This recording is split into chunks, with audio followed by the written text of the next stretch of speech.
Good morning. Welcome to Weathersfield Proctor Library Storytime. I'm Glenna Coleman, Youth Services Librarian, and here's our library bear. As you can see, he's looking a little sad today.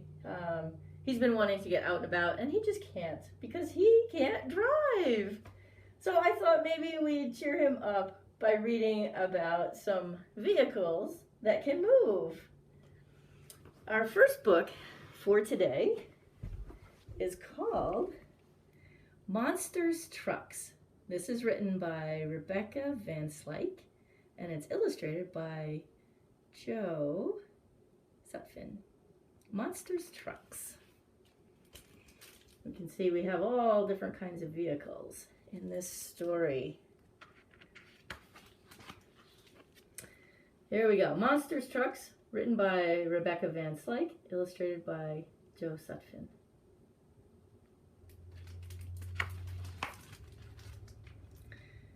This is Monster. Monster is big. Monster is scary. Monster has lots of trucks, but Monster does not like to share them. There he is saying, no sharing. I don't know, this is not going to bode well for you, Bear. Let's see how this goes. This is Monster's bulldozer. Monster uses it to push rocks and dirt around. When this lever goes forward, the blade goes down. You wouldn't touch that lever, would you? Don't touch that lever! You would? Oh, look what happened! Oh, that doesn't look very good to me, Bear. I'm glad you didn't touch that lever. This is Monster's front loader. When Monster pushes this button, it picks up big piles of dirt. Don't push the button! Wait, what are you doing to that button? Oh, you pushed it!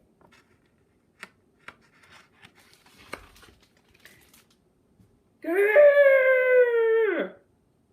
Oh my goodness. I'm glad you didn't push that button, Bear. This is Monster's dump truck. Monster moves dirt and rocks from one place and dumps them somewhere else. Dump trucks are very heavy. It's a good thing the ground is flat. I hope no one tips the book. Wait! Uh-oh. I always tip the book when I'm turning the pages. This is unfortunate. Look out, Monster! Ooh, I'd say that's a little too late. Oh, Monster. You look angry. Well, he does really look angry, doesn't he? What are you doing now, Monster? Oh, I see. This is not a tree. This is Monster's crane. When Monster moves the boom and lowers the hook, he can pick up something up. Then he can set it down someplace else. I hope nobody moves the boom while Monster is outside his truck. Oh no! Watch out, Monster!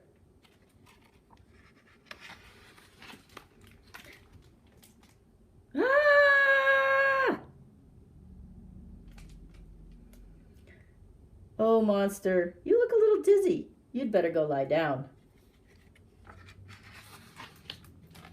This is Monster's forklift. It can lift heavy pallets if you push this red knob. Be careful not to sneeze. No sneezing, please. Wait, why is your nose twitching like this? You don't need to sneeze, do you?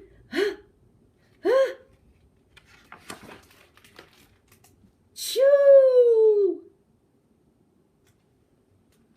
Oh, I give up. You drive the trucks. It's break time for Monster. He's waving the white flag of surrender. Well, you heard him. All right, Bear. I guess it's our turn to move the trucks. Pull the levers, push the knobs, tap the buttons. There now. Wasn't that fun?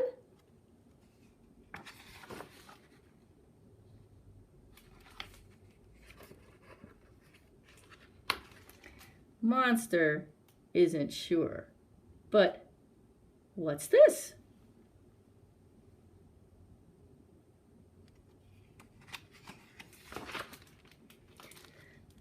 A tree fort? Did you make this for Monster? Look, Monster, come see. And guess who made it for you? For me? You made a tree fort? For me? Wow, Bear, that was really nice of you. You are a good friend. Maybe next time you and Monster can build something together using all of these trucks. Well, I hope you enjoyed Monster Trucks, written by Rebecca Van Slyke, illustrated by Joe Sutphin. Oh, you look a little happier, Bear. All right, well, let's go on to our next story. Maybe this one will make you feel even better. This is a classic. Mike Mulligan and His Steam Shovel, story and pictures by Virginia Lee Burton. Here we have the parts of a steam shovel.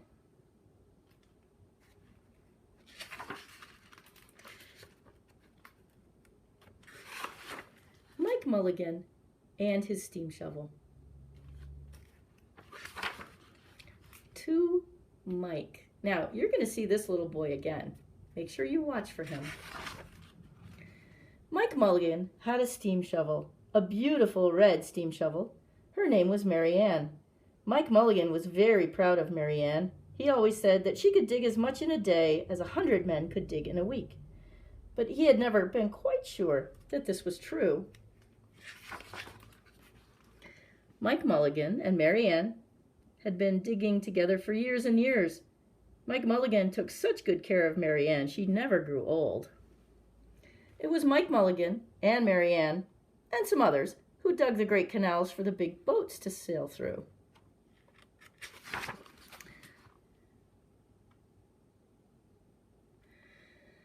It was Mike Mulligan and Mary Ann and some others who cut through the high mountains so that trains could go through. It was Mike Mulligan and Mary Ann and some others who lowered the hills and straightened the curves to make the long highways for the automobiles.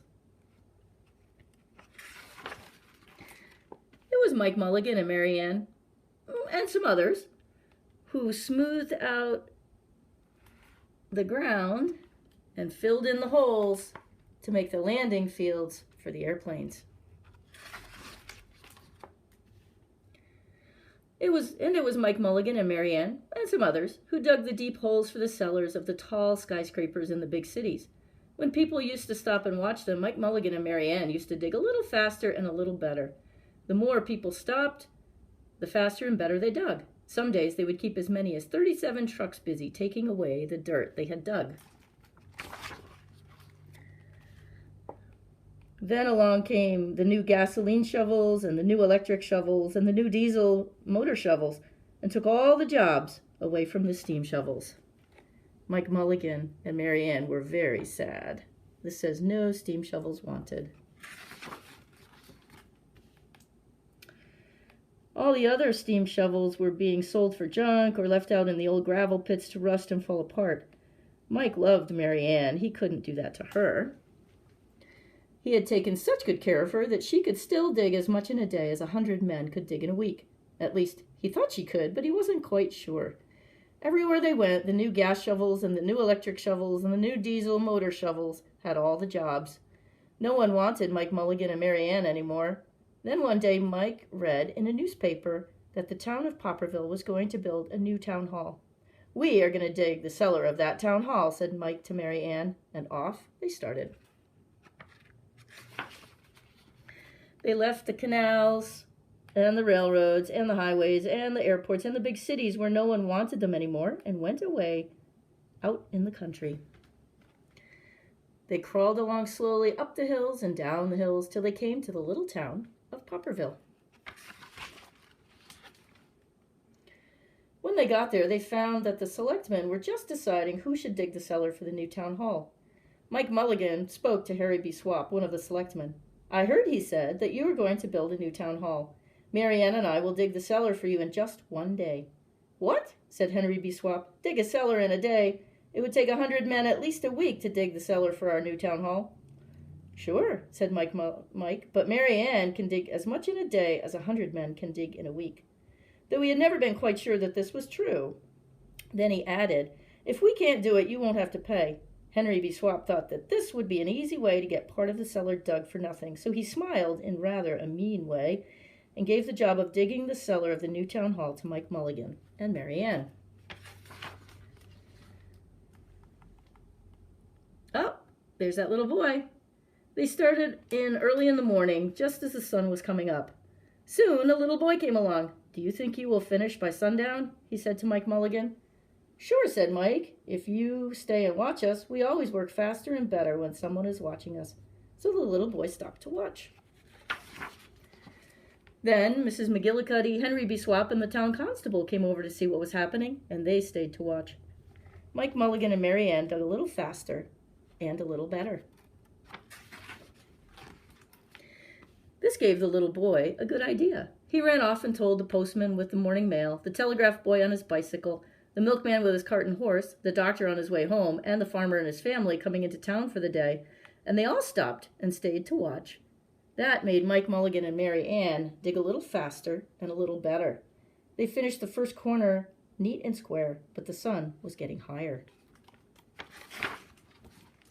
Clang, clang, clang! The fire department arrived. They had seen the smoke and thought there was a fire. Then the little boy said, why don't you stay and watch? So the fire department of Popperville stayed to watch Mike Mulligan and Mary Ann. When they heard the fire engine, the children in the school across the street couldn't keep their eyes on their lessons. The teacher called a long recess, and the whole school came out to watch. This made Mike Mulligan and Mary Ann dig still faster and still better. They finished the second corner, neat and square, but the sun was right up in the top of the sky. Ooh, that means it's noon. Halfway through the day. Now the girl who answers the telephone called up the next towns of Bangerville and Bopperville and Kipperville and Copperville and told them what was happening in Popperville. All the people came over to see if Mike Mulligan and his steam shovel could dig the cellar in just one day. The more people came, the faster Mike Mulligan and Mary Ann dug. But they would have to hurry. They were only halfway through, and the sun was beginning to go down. They finished the third corner, neat and square. Never had Mike Mulligan and Mary Ann had so many people to watch them. Never had they dug so fast and so well, and never had the sun seemed to go down so fast. Hurry, Mike Mulligan, hurry, hurry, shouted the little boy. There's not much more time. Dirt was flying everywhere, and the smoke and steam were so thick that the people could hardly see anything. But listen. Bing, bang, crash, slam. Louder and louder, faster and faster.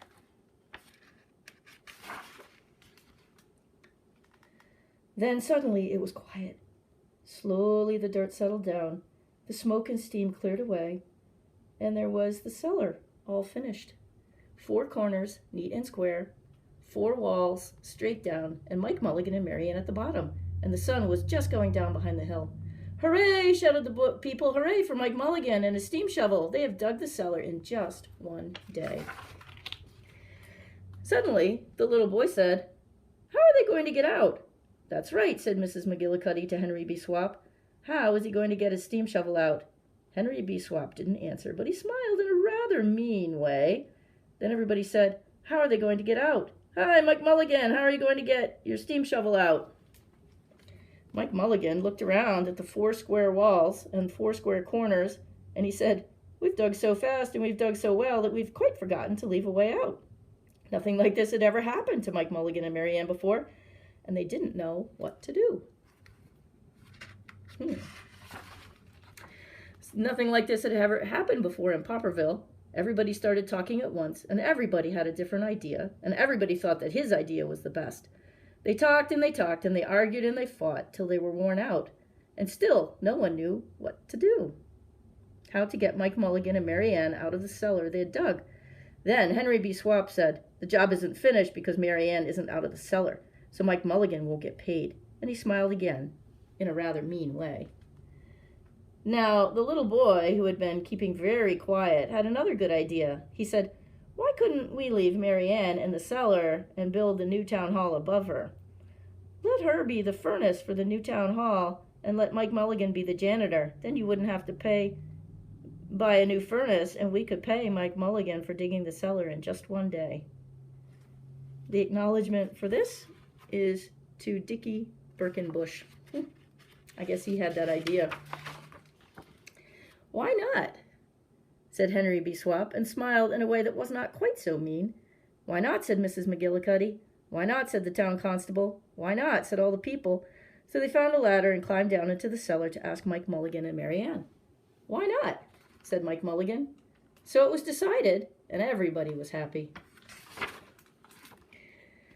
They built the new town hall right over Mike Mulligan and Mary Ann. It was finished before winter. Every day, the little boy goes over to see Mike Mulligan and Mary Ann, and Mrs. McGillicuddy takes him nice hot apple pies. As for Henry B. Swap, he spends most of his time in the cellar of the new town hall listening to the stories that Mike Mulligan has to tell, and smiling in a way that isn't mean at all. Now, when you go to Popperville, be sure to go down in the cellar of the new town hall. There they'll be, Mike Mulligan and Mary Ann, Mike in his rocking chair smoking his pipe, and Mary Ann beside him, warming up the meetings in the new town hall. Well, I hope you enjoyed Mike Mulligan and his steam shovel. Story and illustrations by Virginia Lee Burton. What do you think, Bear? Oh, you're looking a little happier. Yes, you are. All right. Well, we've got just a couple more things to read to you. We're not going to read the whole book, but this is a book called Motor Goose. These are poems by Rebecca Colby, and the illustrations are by Jeff Kaminsky. Motor Goose. Let's just read a couple. This is called Motor Goose, Rhymes That Go, written by Rebecca Colby and illustrated by Jeff Kaminsky. Sorry, it's a little hard to read backwards. Now, this one you can sing to the tune of Row, Row, Row Your Boat. It's called Tow, Tow, Tow the Car. Tow, tow, tow the car slowly down the lane. It doesn't want to budge. If it doesn't want to budge, try a stronger chain. Tow, tow, tow the car, careful with your load. Stop it swerving side to side. Keep it on the road. And this one's called Mower Mary. And this is to the pattern of Mistress Mary Quite Contrary, How Does Your Garden Grow? Mower Mary on the prairie, how do you trim your field? Hour by hour with engine power and blades beneath my shield. I have to do some of that today. This is called Swoopy Loopy Airplane, and it's to the tune of Itsy Bitsy Spider. The swoopy loopy airplane flew high above the ground. Down dived his nose as he spiraled round and round. Up swung his wingtips and he began to soar. Then the swoopy loopy airplane flew higher than before. Little Miss Mixer. This is to the pattern of Little Miss Muffet. Little Miss Mixer, construction site fixer, poured concrete wherever she went, till along came a roller who bowled her right over and flattened her into cement. All right, that's the. There are many more rhymes in this book, Motor Goose, written by Rebecca Colby and illustrated by Jeff Kaminsky. If you want to read the complete book, you can come to the library to check it out. Well, Bear, you look much happier now that you've sort of been out pushing buttons and levers and taking a ride. We'll see you next time at Weathersfield Proctor Library Storytime. I'm Glenna Coleman, Youth Services Librarian, and here's our Library Bear. You never know, he might get his license and you'll see him driving around town. Goodbye till next time.